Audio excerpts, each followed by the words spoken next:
Bienvenidos al oasis de paz en medio del estrés.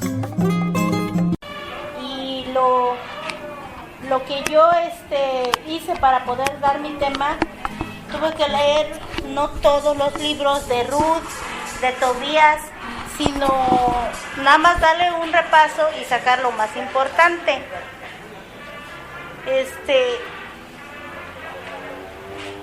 En la Biblia nos dice cómo esos personajes nos ayudaron para nuestra salvación.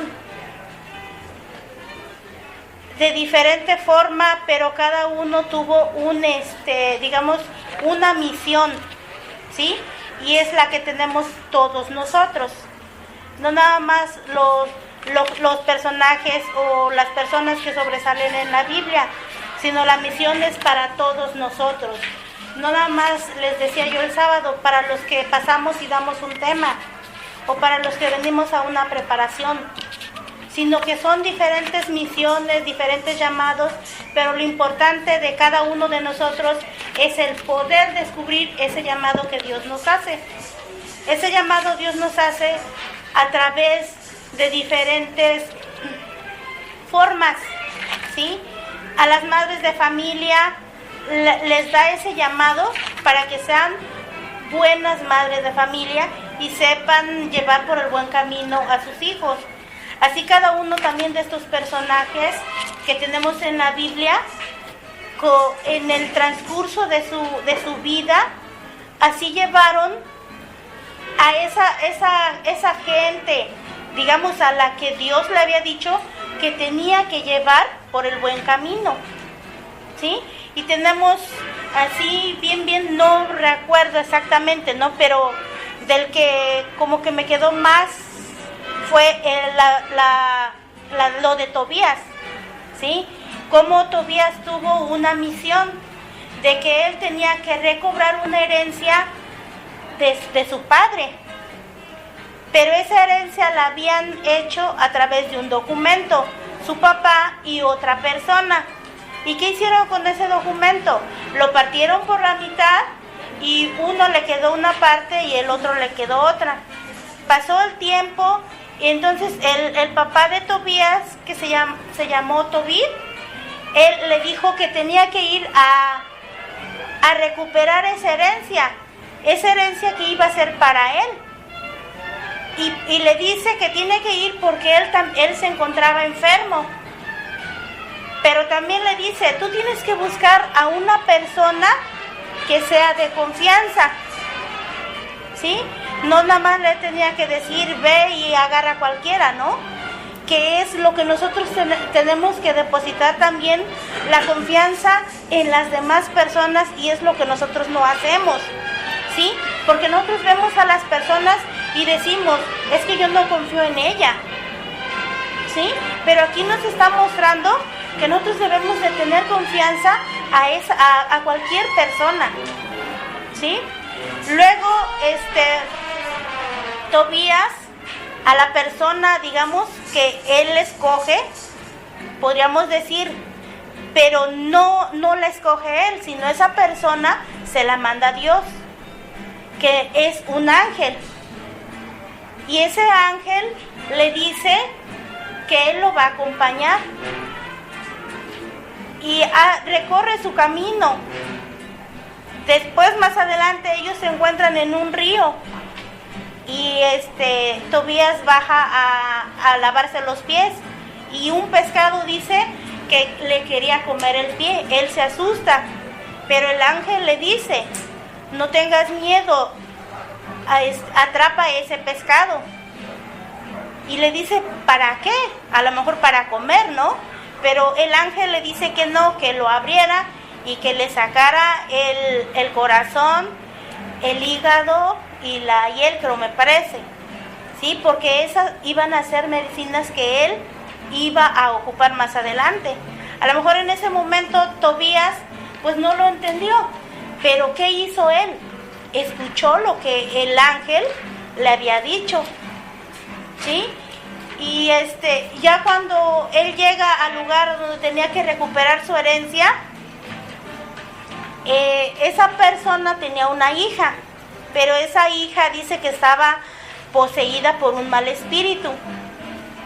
Su papá decía que porque el día de su boda, en la noche de boda, con los que se había casado, digamos, no amanecían al otro día. Entonces él prepara el hígado y el corazón, y dice que el ángel le había dicho que los tenía que quemar para alejar al mal espíritu. Y es lo que él hace, se casa con la muchacha, y el papá ve, ¿no?, que él sí pudo vencer al mal espíritu que tenía su hija. Y al otro día él regresa con su papá y con lo que tenía de herencia. Pero también su papá estaba enfermo, y su papá nos decía en el libro, ¿no?, de Tobías, que él también lo cura, porque su papá no veía, y con la hiel es que dice que se le soplara cerca de los ojos para que él pudiera ver, y es lo que hace. Y su papá se le quita como una tela que tenía en los ojos, y muchas veces nosotros tenemos esa tela también. ¿Por qué? Porque no vemos lo que Dios nos está diciendo que debemos de hacer. Muchas veces nada más hacemos lo que nos conviene, ¿sí? Tenemos una misión, tenemos un compromiso, pero no es para el mundo, ni para quedar bien con los demás. Ese compromiso que Dios nos da es para poder llevar a cabo la salvación, pero de todos, ¿sí? No nada más de las personas, digamos, que me cae bien y yo le enseño lo que es la palabra de Dios. Tú no la entiendes, yo te la explico, ¿no? Sino que abramos bien los ojos, porque que sepamos dar a cualquiera, no nada más a algunos. Y lo importante también que nos enseña es que cuando nosotros vayamos aprendiendo, que también nosotros no hagamos por quedar bien ante los demás, ¿sí? Porque eso Dios no nos lo va a tomar en cuenta, ¿sí? Entonces, todos aquí, nadie es más ni nadie es menos. Todos somos iguales, todos tenemos un compromiso, todos tenemos una responsabilidad para con Dios, ¿sí? Y él cura a su papá, y de esa forma él recupera también su herencia. También nos habla de Judith y de Esther. Sí, vamos a hacer un paréntesis. Hay los que traen Biblia, busquen por ahí cuando se casa Tobías, hace una oración. Esa lectura, ese texto en ocasiones sale cuando hay boda. Entonces, pero ya lo que nos acaba de decir es que tenía miedito de que al día siguiente no amaneciera vivo y lo hicieran cafecito y lo velaran. No, sí hacen oración los dioses, pero decir, ver un poquito más el trasfondo de por qué la oración, de que sentía pasos en la azotea. Bueno, después buscan al menos anotarán en su cuaderno la cita bíblica, la oración que hace en su noche de bodas, que hace Tobías con su pareja, con su mujer, con Sara. Entonces, ese aspecto es importante.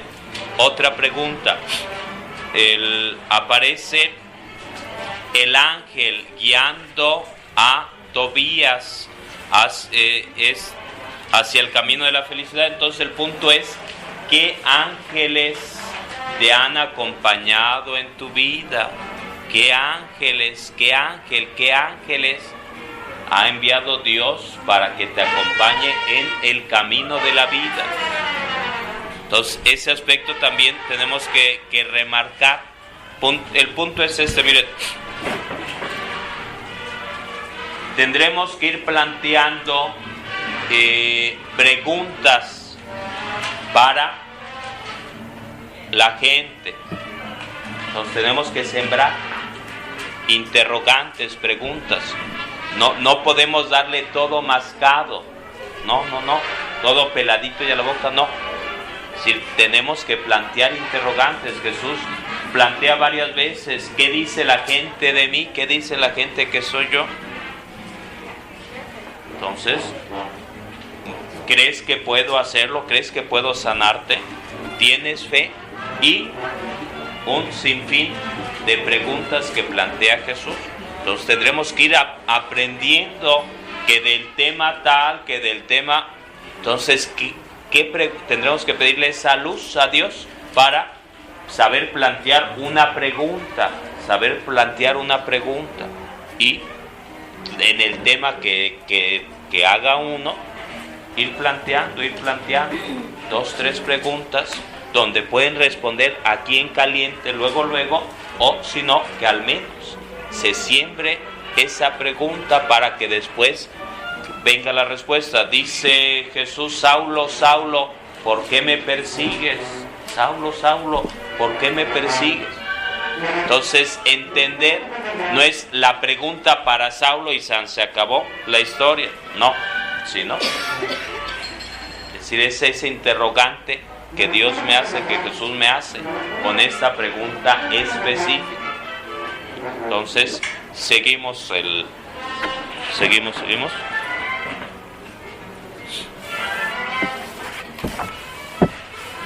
Judío, ¿quién era? Ruth, a ver, con Ruth. Tenemos tiempo. Pero la cosa es que ya no me acuerdo, padre. No, pues leyendo un poquito y de ahí. Lo que bien se aprende nunca se olvida, Pero yo tuve que leer antes, pero ya se me olvidó ahorita, padre. No, pero si ya dio uno el tema ya es más fácil. Ahí leyendo, a ver, Ruth. Lo que pasa es que ahorita, padre, ya se me revolvieron todos los nombres. Bueno, a ver, vamos a soplarle. Y ella nos va a seguir diciendo. Si me acuerdo. Entonces, Ruth dice aquí, es la historia de una joven extranjera que no era judía, era de Moab, era moabita.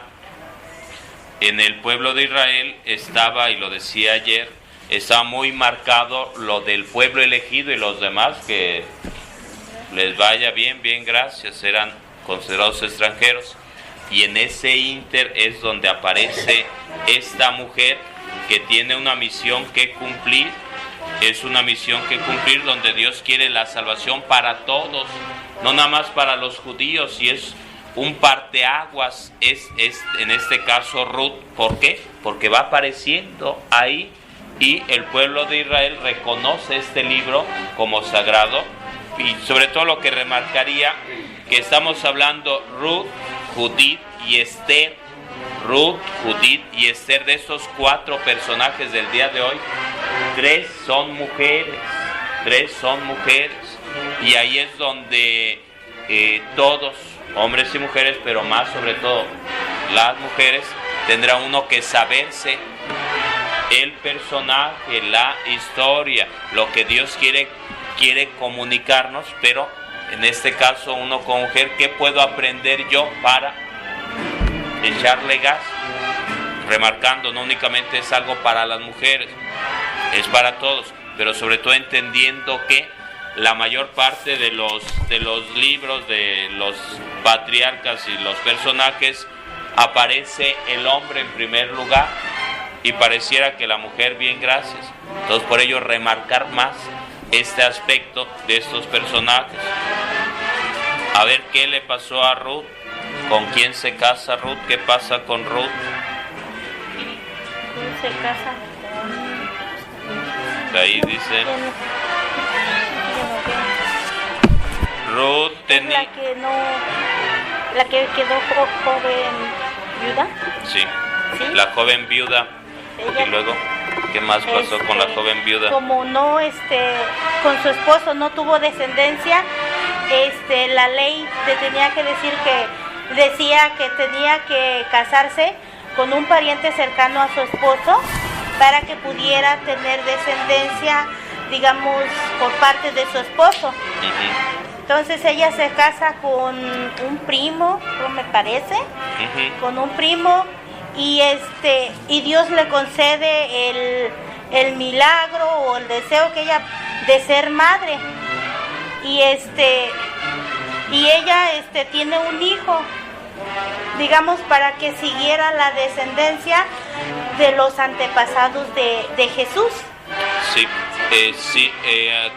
añadimos otra cosita. Para el pueblo judío, lo máximo es tener hijos, como para muchos pueblos. Pero para el pueblo judío tener hijos, ¿por qué? Porque si tenías hijos era señal de que Dios te bendecía. Pero además, la posibilidad se abría de que surgiera de ese hijo, sobre todo de ese hijo varón, surgiera el Mesías, el Salvador. En una ocasión le presentan a Jesús, el tema de fondo es resurrección, le plantean a Jesús, ¿qué pasa si una mujer se casa con el marido y se muere? Y entonces la ley aquí dice, la ley del levir o la ley del levirato es esto mismo. La ley del levir o la ley del levirato es esta, que tiene que en cadenita. Si no lo pudo un hijo, el hermano y así, y entonces le plantean en aquella ocasión a Jesús, son 7 hermanos, ya por fin se murió la mujer, ¿con cuál? Y le plantean a Jesús, ¿con cuál de los 7 se va a quedar allá? Si es que existe la vida eterna, ¿con cuál de los 7? Y está de fondo esta ley que nos plantea aquí el libro de Ruth, nos plantea eso. Entonces el punto es ir viendo después esto con esto, ir entrelazando, ir relacionando. Entonces importante en ese sentido, donde se va planteando que por ley tenía uno que ya quedaste viuda, pero tienes que seguir buscando la forma de que surja el hijo y venga la línea. Sobre todo lo veremos en la genealogía de Jesús, y por ahí aparecerá. Entonces, ese es el aspecto. Después van a buscar por ahí la genealogía de Jesús. Son los primeros capítulos, tendremos que ver en los evangelistas la genealogía de Jesús, y van a buscar las mujeres, anotar el nombre de las mujeres, porque la línea es el varón, pero aparecen mujeres que tienen una importancia clave, y remarcaría la idea, como mujer tendría uno que saberse eso más de cajón, no que uno como hombre no, pero Dios va escribiendo, Dios va guiando, Dios es el que va guiando la historia. Y el aspecto es aún a pesar de que es extranjera, ella coopera para la causa, para que esa línea de herencia, de mano de Dios guiando al pueblo hasta encontrarse con Jesús, se haga realidad. Entonces hay mucho más. Seguimos. ¿Con Judith? ¿Ya todo? No me acuerdo, padre. Ok, bien. Vamos con Judith. Judith, ¿qué hizo Judith? A ver.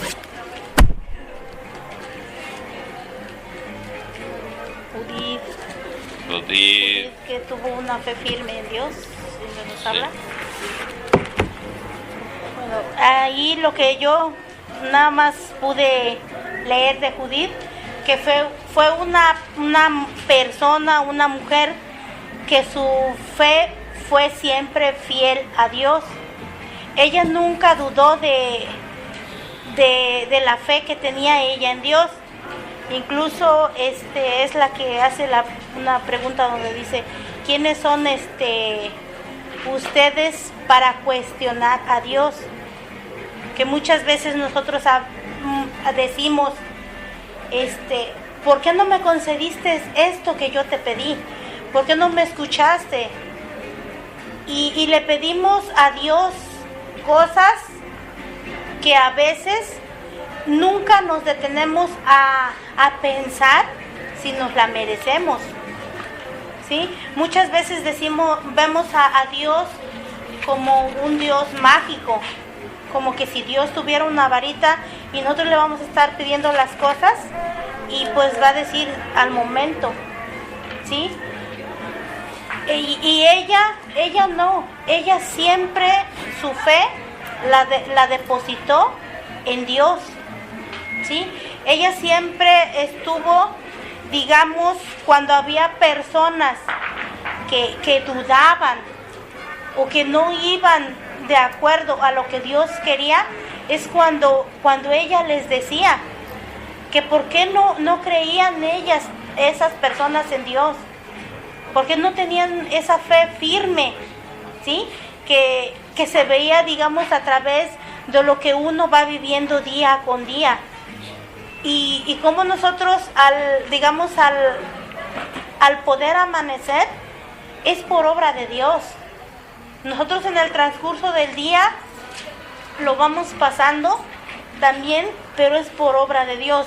Todo lo que nos da, e incluso yo les comentaba el sábado, si incluso decimos nosotros, Dios está conmigo desde que amanece hasta que se oculta el sol, pero sin embargo no es así. Yo creo que también cuando nosotros estamos durmiendo, también Dios está presente. ¿Por qué? Porque al otro día volvemos a amanecer, y si Dios ya no estuviera con nosotros, a lo mejor ya no amanecíamos, ¿sí? Entonces, yo lo que pude entender a través de este libro es que Dios está con nosotros en todo momento. Dios está con nosotros también en las buenas y en las malas, porque nosotros a veces nada más buscamos a Dios cuando nos preocupa algo, cuando queremos algo, que Él nos lo conceda. Y a Dios debemos de buscarlo día tras día. Así como ella tuvo su fe firme, así nosotros debemos de tener esa fe con Dios. ¿Por qué? Porque Él nos lo da todo. Y muchas veces nosotros decimos que no tenemos tiempo para Él. Decimos, vamos a alguna preparación o vamos a la celebración. Si está muy larga, nos cansamos, nos da sueño, ¿sí? Y Dios nunca se cansa de nosotros, a pesar que hay veces que nosotros nos portamos de una forma que no es correcta, y Él siempre está con cada uno de nosotros. Bienvenidos al oasis de paz en medio del estrés.